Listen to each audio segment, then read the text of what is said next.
Part 1. You will hear a woman asking a shop assistant about DVD players.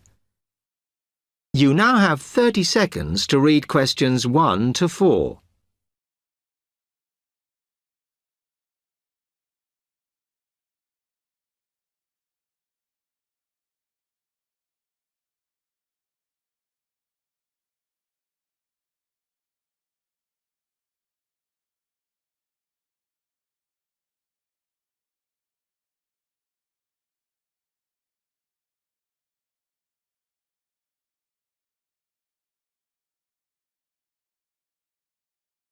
Hello, I'm interested in buying a DVD player.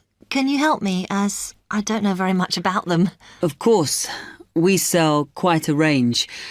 Actually, we're doing a customer survey at the moment, so I wonder if I could fill in this form about you, and that will actually help me to advise you on the best DVD player for you. Oh, okay.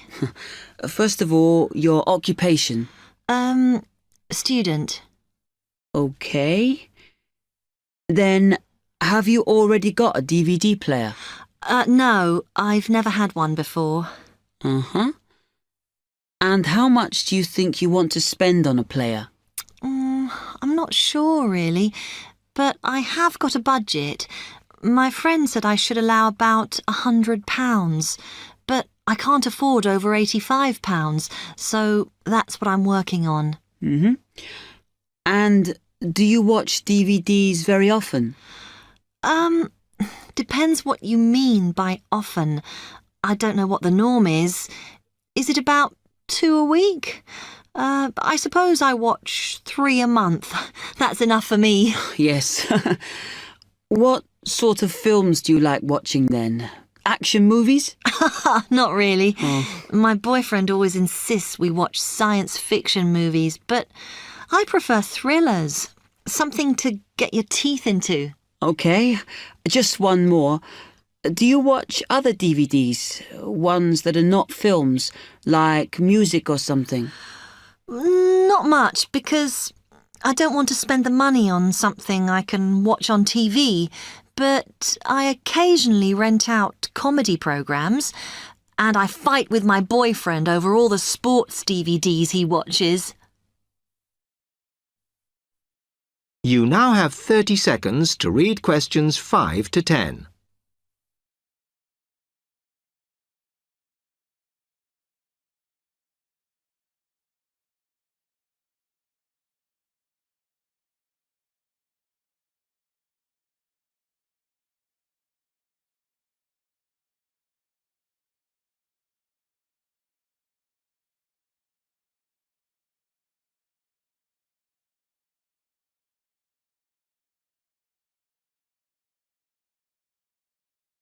Okay, let me explain a bit to you about the DVD players that are in your price range. First, there's the DB30, which has only got basic features, but it is a bargain at £69. Now, all the DVDs come with an after-sales service that starts when the guarantee runs out. As it's so cheap, the DB30 comes with a limited after-sales service, as it only includes parts. You would have to pay for most of the repair. Seems okay. Then, a slight grade up from that is the XL643. This comes with an additional feature in that it has an extra button allowing you to record. That's quite useful. Oh, yes. That would mean spending less on DVDs to watch. Yes, so you'd make the extra money back on it that it costs. Let me see how much it is. Yes, that one's actually reduced at the moment from £79 to £71.99. Oh. I think it's worth the extra myself. And is that the same level of after-sales service as the other one? Well, you get a bit more for your money because what we're offering is a discount on labour. So you don't pay the full price if you have to call an engineer out. I see. Then the last one is this Tri-X24. It's a very good player, and you can use it to listen to your CDs as well as watch DVDs. It looks nice, but I bet it's expensive. No, it's not top of the range. Let's see. Yes, it's £94.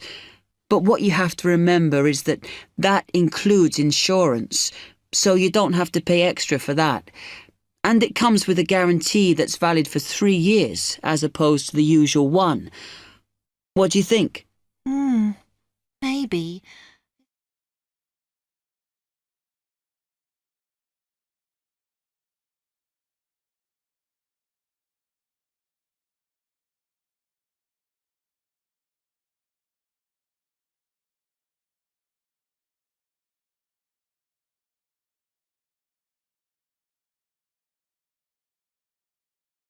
That is the end of part 1. You now have 1 minute to check your answers to part 1.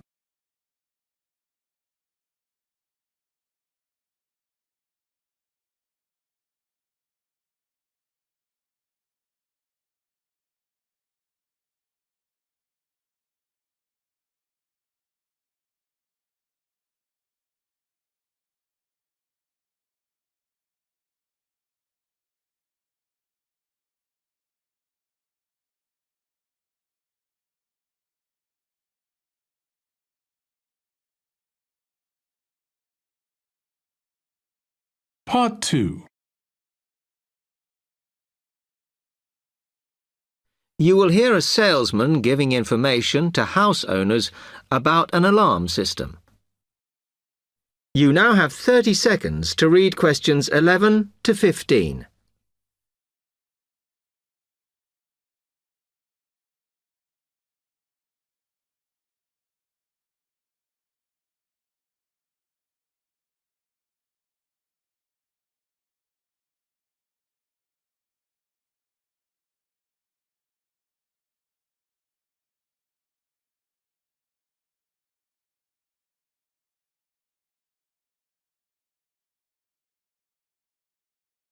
Thank you for inviting me to your residence meeting.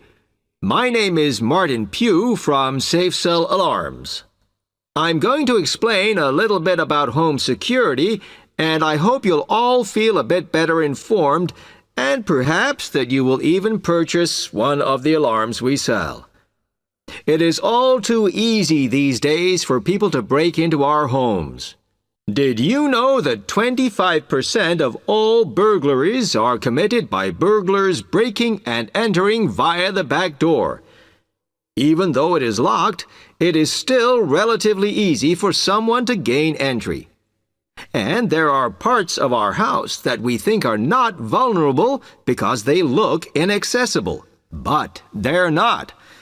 So, if you're trying to protect your home, you should make sure the top floor is covered by that protection, not just the ground floor. We believe that the only way to secure your property is by having an alarm fitted. Just having the alarm on the outside can put burglars off, and we also recommend that you warn them about the alarm.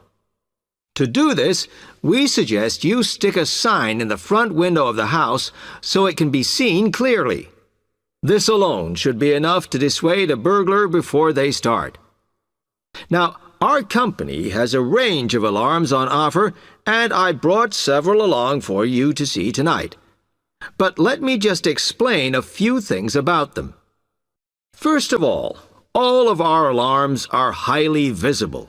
They're colored red, and on the underneath, there's a blue light, which you can see whether they are switched on or not. This acts as a deterrent to burglars who can see it as an active alarm system. Like most systems, our alarms are very sensitive, so you do need to look after them. You may be surprised to hear that a cat can often slink around unnoticed under the infrared beams, but a spider crawling across them will set them off.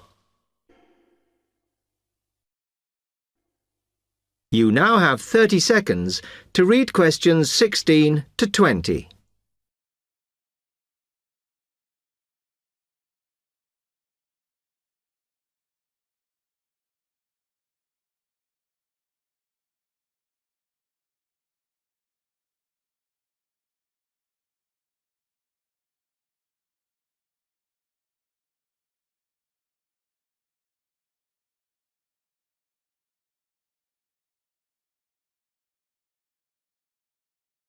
Also, our system is a little different from some.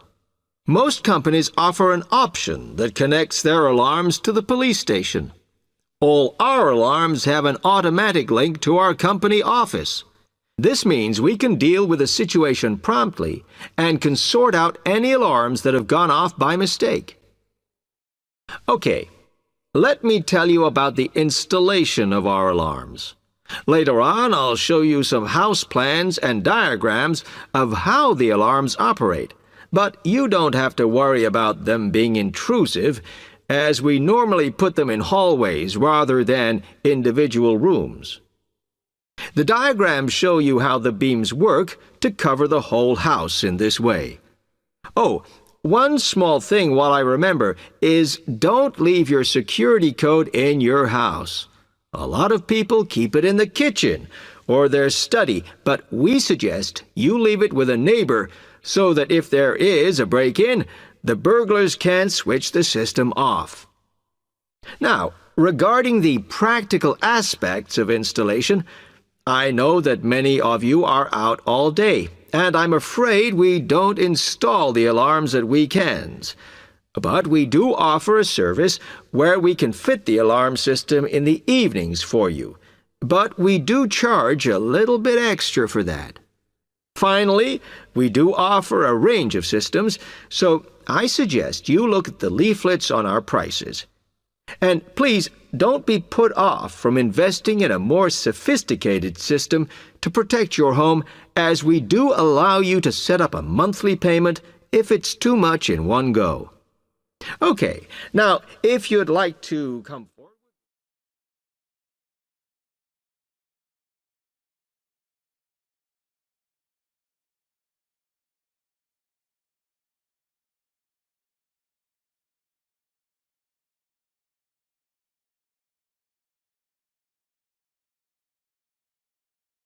That is the end of Part 2. You now have 30 seconds to check your answers to Part 2.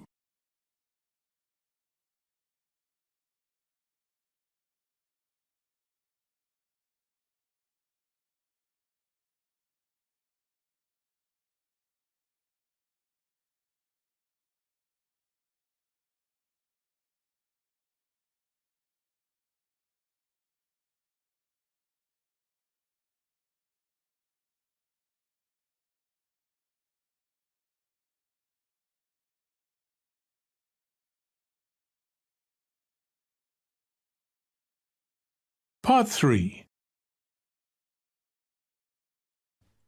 You will hear a student, Alex, asking his tutor for advice about essay writing.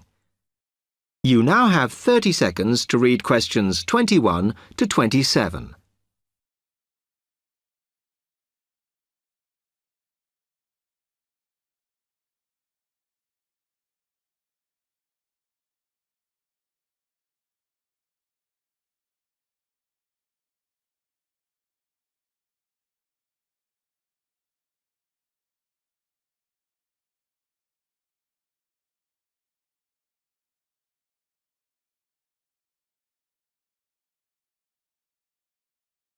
Hi, Alex. Come in.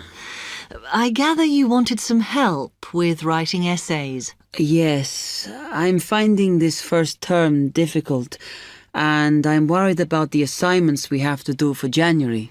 Well, let me see if I can help. You shouldn't panic about it, because essay writing is a very straightforward process, really. What it involves is organising the information that you want to include.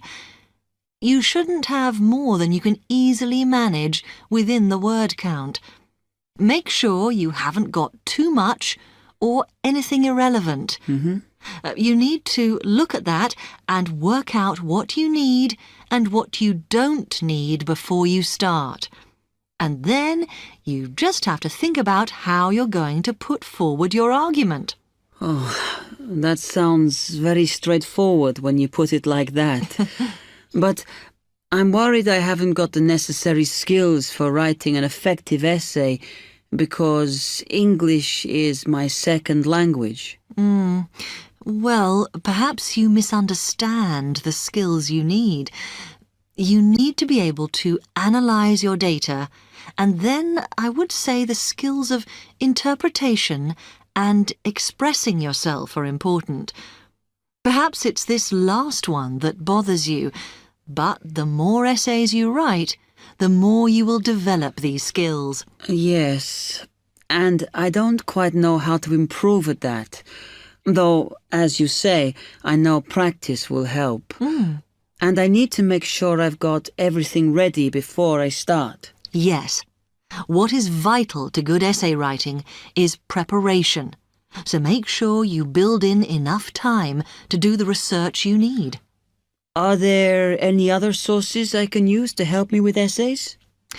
Yes. You should go to the library and look through the reference section, because there are books that focus on the style we use in academic writing, and those will help you a lot. The other thing that you should think about is what happens when you've actually written your essay. Too many students just complete their work and hand it in, whereas what you should be doing is making sure that you edit it as thoroughly as possible. Oh, yes, that's a good idea. Then I'd pick up any mistakes and also see if it reads logically. Exactly. The other thing is, again, what a lot of students do is get their essays back, look at the marks, then just file it away. They don't realise that if they checked it through and looked at what the tutor had written, then they can learn from their old essays. Yeah, I can see that's a good idea. So, is that okay? You can always come back to me. You now have 15 seconds to read questions 28 to 30.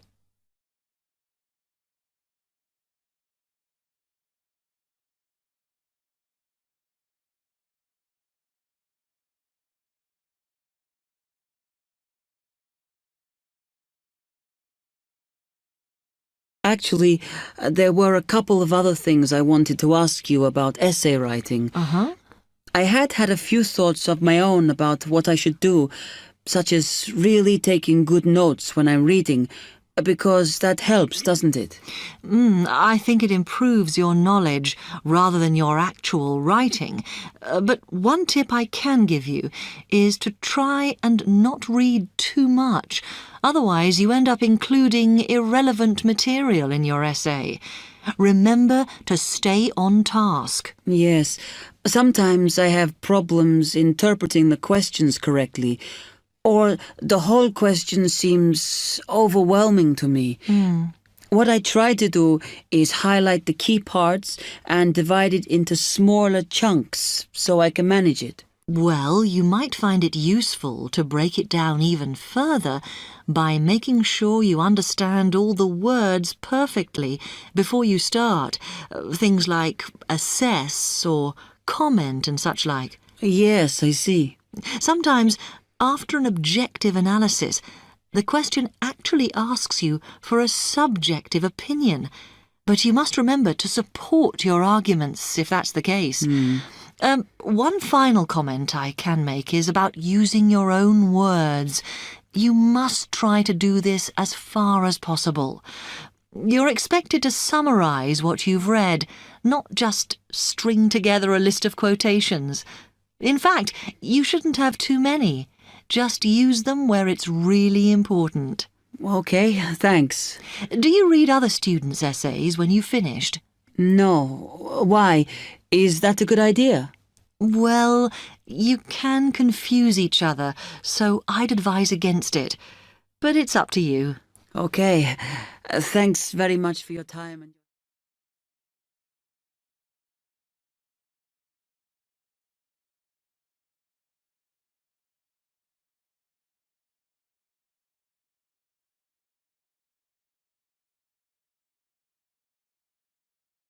That is the end of part 3. You now have 30 seconds to check your answers to part 3.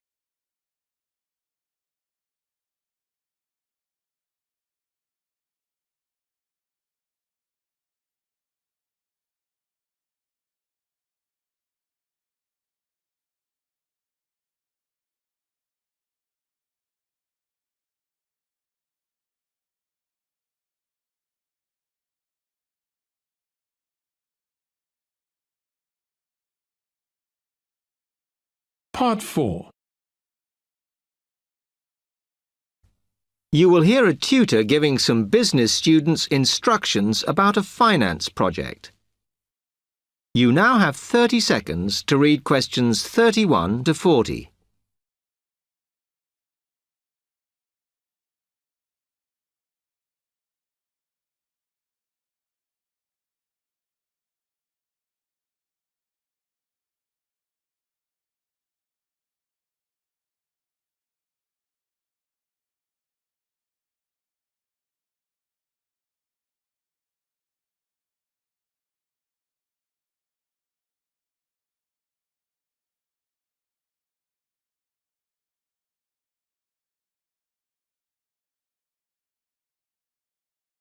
OK, can you quieten down, please? Now, today I'm going to talk to you about your assignment. We've been studying the effects of the exchange rate, so I'm going to give you a project to do on this. Right, can you make some notes while I'm talking? The first thing that I'd like you to do in order to prepare this is to select where you're interested in. I mean, which country, and therefore which currency you're going to be operating in. OK, now the purpose of the project is to make money, and I'm hoping some of you will make a significant amount. So, I want you to suppose that you have £100 that you will have to invest purely in the rises and falls of the exchange system. In other words, you'll be trying to predict rates. This is a project that you'll be doing together, but before you work together, you'll have to go off and research what you need to know about the economy of that country and how well it's doing or is expected to do in the near future. You could all make up a little information sheet with your notes on, clearly legible, because then I want you to get together, we can do that next week, and to go round and read about each other's countries. When you see how well or badly each country is doing, I want you to decide what your exchange rate is going to be against all the other currencies. After that is all sorted, what you're going to do is go round the other students and attempt to sell your money to the others. Remember, this will depend on the success of your country's economy and the rate you fixed for your currency. Now, you're not allowed to just swap currencies with each other, but you may wish to buy from the other countries. But you must do a proper transaction. All the way through this, you must keep your accounts properly for each transaction. I'll give you 1 week to do this, and then we will set a time for the deals to finish, a bit like the stock exchange. And at that point, I will ask you to calculate how much you have made. Is that clear? OK, now before you begin that, there are a few things I want you to read up on to prepare. You need to look at the economies of the UK's main trading partners. I don't mean all of them, because that would be over 80, but just the 29 principal ones. There are summaries in the last 3 books on the book list I've given you. And so that you can practice applying the criteria on assessment I gave you, I'd then like you to focus just on one sector across all the countries. The most common one across every country is farming. But as much agricultural produce is for domestic consumption, I'd like you to look at manufacturing. Then I would like you to do a detailed investigation of one particular aspect. I was going to give you a choice, but I think as we've just started the course, it's better if we all look at the same thing and then we can discuss it in the seminars. So the thing I'd like you all to look at is fluctuations in import prices. Now, you need to do all that before you start the project, as it will help you assess the economies of the countries you'll be representing in the project. Don't worry, you've got plenty of time. Exam week is December the 8th. Then it's the holidays until January the 6th, so I don't need the project in till February the 5th.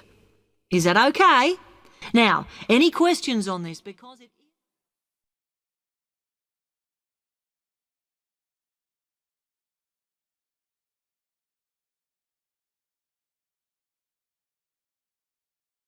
That is the end of Part 4. You now have 1 minute to check your answers to Part 4. That